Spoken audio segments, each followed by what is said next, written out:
मेरे प्रियो, जब हम आज प्रभु के वचन को सुनने जा रहे हैं और ये जो दिन है ये लैंडेज के दिन है, 40 डेज, जो कि उपवास काल के दिन कहलाते हैं। और तमाम कलीसिया जो है वो लैंडेज के दिनों को मानती, क्योंकि प्रभु ने भी 40 दिन के उपवास रखे, प्रभु यीशु मसीह ने। और 40 का जो आंकड़ा है वो बाइबल में कई दफा है। और इसलिए मेरे प्रियो, आज तमाम जगहों पर उन 40 डेज को मनाया जाता है। लोगों के घरों में, सभी घरों में अक्सर करके लोग अपने घरों में प्रार्थना सभाओं का आयोजन रखते हैं और 40 दिनों तक लगातार कंटिन्यू, गुड फ्राइडे से पहले लगातार लोगों के घरों में प्रेयर मीटिंग होती है। सभी लोग अपने अपने घरों में प्रार्थना सभा रखते हैं और इस तरह से लोग प्रभु की आशीषों के भागीदार भी होते हैं। जब घरों में लोगों की प्रार्थना सभाएं होती हैं, जब लोग अपने घरों को खोलते हैं, अपने दिल के दरवाजे को खोलते हैं, तो प्रभु उन्हें अनुग्रहित करता, उन्हें आशीषित करता। और थोड़ी देर के लिए हम इसी बात के विषय में मनन करेंगे मेरे प्रियो। इसलिए परमेश्वर के वचन से सुसमाचार उसका 4 अध्याय है का पहला और दूसरा पद। अब आत्मा प्रभु यीशु मसीह को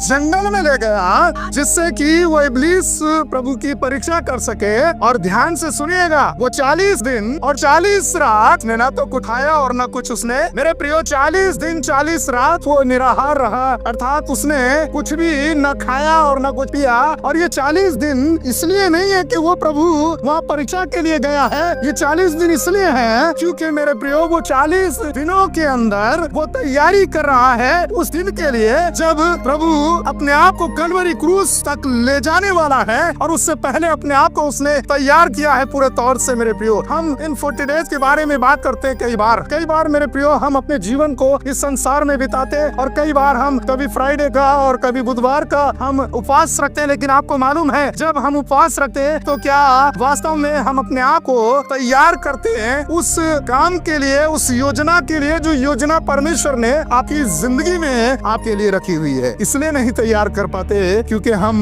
अपनी योजना के बारे में जानते नहीं हैं, क्योंकि हमने कभी उस उद्धारकर्ता से पूछा ही नहीं कि प्रभु मेरी जिंदगी में आखिर तेरी क्या योजना है कि मैं अपने आप को तैयार करूं ताकि प्रभु मैं तेरी मर्जी के अनुसार उन कार्यों को कर सकूं। अभी हमने गीत गाया और प्रभु ने हमसे वायदा भी किया और प्रभु के वचन में भी लिखा है, मैं तेरे आगे आप चलूंगा। और वो इस बात के बारे में भी करता है कि अपनी चिंता और फिक्र को छोड़ दो क्योंकि मैं तुम्हारी चिंता करूंगा। मेरे प्रियो, थोड़ी देर के लिए हम अपने जीवन का मूल्यांकन करें। तो मालूम है, एक व्यक्ति प्रभु का वचन कहता है कि वो कहता है कि प्रभु मैं 100 बार उपवास करता हूँ, मैं अपना 10% भी देता हूँ। लेकिन एक व्यक्ति और है वहाँ पर मेरे प्रियो, और वो सीधे गया पवित्र वेदी की तरफ, उसने अपने सिर को झुकाया और वो अपनी छाती को पीटने लगा और उसने अपने सिर को ऊपर की ओर भी नहीं उठाया। और वो मेरे प्रियो, वो प्रभु के सामने कह रहा है, परमेश्वर क्योंकि मैं गुनहगार हूँ, मैंने अपने जीवन में बहुत सारे गुनाह किए हैं और मैं चाहता हूँ प्रभु तू मुझे माफ कर दे, मुझे इस योग्य बना कि प्रभु मैं तेरे राज्य का वारिस हो जाऊं। प्रभु मैं तेरे दरबार में आकर अपने जीवन को तेरे सामने समर्पित करता हूँ, मैं क्षमा याचना चाहता हूँ और मैं चाहता हूँ प्रभु अब से मैं नया जीवन जीऊं, मैं तेरे राज्य का वारिस होना चाहता हूँ, मैं तेरा बेटा बहन बनना चाहता हूँ। हम कैसा जीवन आज जी रहे हैं, कैसे हम अपने आप को प्रभु में बनाए हुए हैं, कैसे हमने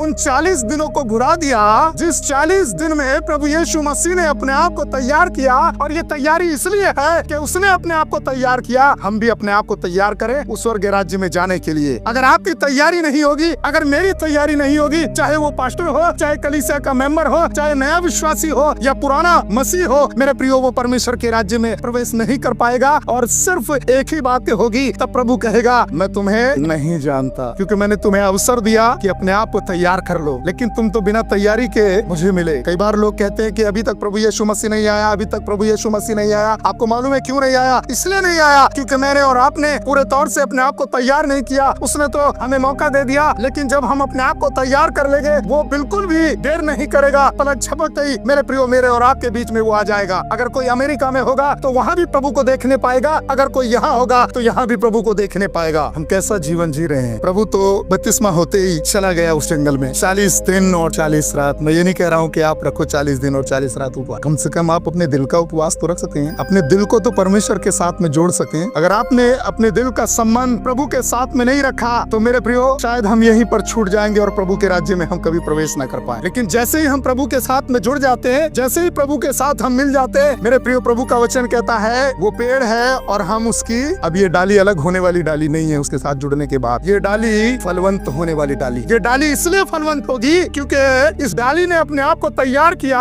कि उस पेड़ से काटी ना जाए, परंतु ये उसके साथ में जुड़ी रहे और ज्यादा फले और ज्यादा फले। वो प्रभु मुझसे और आपसे बेपनाह मोहब्बत करने वाला परमेश्वर है। कैसे हम अपने आप को दूर कर लेते हैं? आइए कैसे हम अपने आप को तैयार कर सकते हैं। थोड़ी देर के लिए प्रभु के वचन की ओर चलेंगे। मत्ती रचित सुसमाचार उसका 26 अध्याय और उसके 36 पद। तब यीशु अपने चेलों के साथ, और ये वो तैयारी है मेरे और आपके गुनाहों को उठा लेने की, उस उद्धार करता प्रभु यीशु मसीह की। और याद रखिए, वो आपको नमूना दे रहा है, वो मुझे नमूना दे रहा है। वो मेरा और आपका आइडियल टीचर बनना चाहता है कि हम उसको फॉलो करें पूरे तौर से। क्या कहा उसने? जी पढ़िए। तब प्रभु यीशु मसीह अपने चेलों के साथ शागिर्दों को लिया और अपने शागिर्दों के साथ गतसमनी नामक एक स्थान में आया गतसमनी नामक स्थान में आ गया और अपने चेलों से कहने लगा। तब उसने अपने शागिर्दों से कहा, यहीं बैठे रहना। क्या कहा? यहीं बैठे रहना, यहीं पर रुके रहना, यहीं पर बैठे रहना, जब तक मैं वहाँ जाकर प्रार्थना करूँ। जब तक कि मैं वहाँ जाकर के क्या करता हूँ, मैं प्रार्थना करने के लिए जा रहा हूँ, और तुम अभी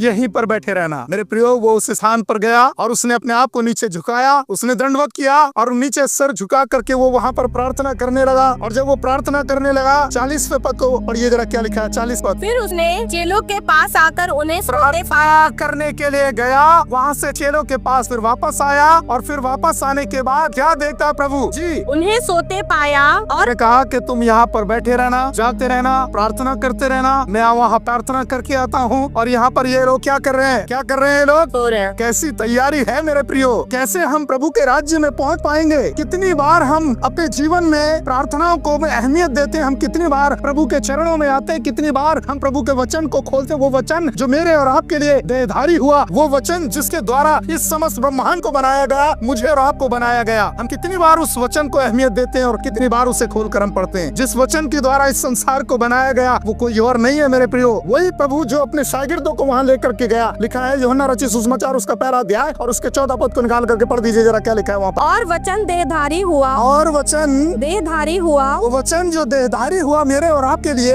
और अनुग्रह और सच्चाई से परिपूर्ण होकर। जब वो वचन मेरे और आपके लिए देहधारी हुआ, जब वो प्रभु यीशु मसीह मेरे और आपके लिए संसार में आया मेरे प्रियो, तो फिर क्यों हम उस वचन को जो देहधारी हुआ, उस वचन को पढ़ने से अपने आप को दूर? हो सकता है कि आप में से बहुत सारे लोग ऐसे भी हो सकते हैं जो नहीं पढ़ना जानते हो, लेकिन आपके घर में आपके बच्चे तो पढ़ना जानते हैं। आप उनसे कह सकते हैं कि आप थोड़ी देर के लिए प्रभु का वचन हमारे सामने खोल करके पढ़। और यही तो तैयारी है उस जीवते परमेश्वर की। इसीलिए तो वो उन्हें समझाना चाहता कि तुम्हें सोने की जरूरत नहीं है, तुम्हें जागृत रहने की आवश्यकता है। अगर तुम जागते रहे तो उस पवित्र आत्मा के अभिषेक को तुम प्राप्त कर लोगे, जिसके जरिए से तुम्हें परमेश्वर के अलावा किसी मनुष्य की आवश्यकता नहीं होगी। और इसीलिए यिर्मयाह नबी की पुस्तक में प्रभु के वचन में लिखा है, हाय उस मनुष्य पर, श्रापित है वो व्यक्ति जो मनुष्यों पर भरोसा रखता। कैसी तैयारी मेरी और आपकी है मेरे प्रियो। परमेश्वर नहीं चाहता कि हम में से कोई भी यहाँ टूट जाए। प्रभु नहीं चाहता कि हम सोते रह जाएं। इन चेलों के जीवन को देखिए, प्रभु के साथ साथ चल रहे हैं। कई बार लोग कहते हैं चेले अनपढ़ थे। मैंने बोला चेले अनपढ़ थे, 3-3.5 साल तक प्रभु के साथ ट्रेनिंग ले रहे हैं, और आप कर रहे हो अनपढ़ थे। उन्होंने अपनी पत्रियां लिख दी और चेले अनपढ़ थे। अरे वो थे जब होंगे, लेकिन जब वो प्रभु के निकट आए तो वो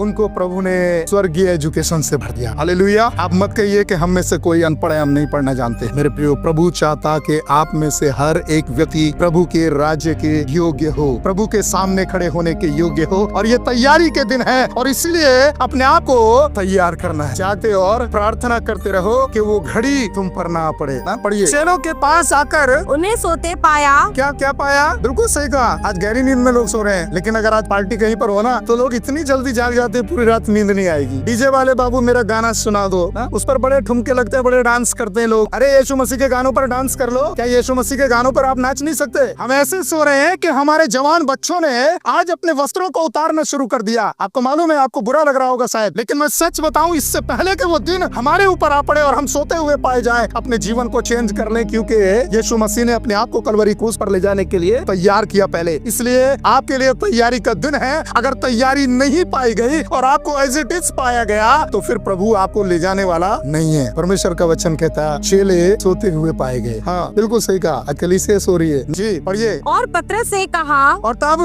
पतरस से कहा जो दम भरता है, प्रभु मैं आखिरी समय तक तेरे साथ रहूंगा, तुझे नहीं छोड़ूंगा। ऐसा तो करते हैं लोग कई बार, अब नहीं छोड़ूंगे हम यीशु मसीह को, अब तो हमने उसे पकड़ लिया है, बस चाहे कुछ भी हो जाए। लेकिन टाइम पड़ते ही फुर्र से भाग जाते हैं एकदम। यही तो कंडीशन होती। और फिर क्या कंडीशन होती? अभी तो फुर्र से अकेले गए थे, फिर 4 दुष्ट आत्माओं को अपने साथ में लेके आ रहे हैं, क्योंकि सोए हुए हैं। अगर जागृत होते तो दुष्ट आत्माएं ना चिपट। अगर जागते होते तो प्रभु ने कहा जागते रहना, तो प्रभु को आप सोते हुए नहीं मिलते। आपके साथ प्रभु की उपस्थिति होती, और जहाँ प्रभु की उपस्थिति होती मेरे प्रिय, शैतान आपको कभी भी अपने नियंत्रण में नहीं ले सका।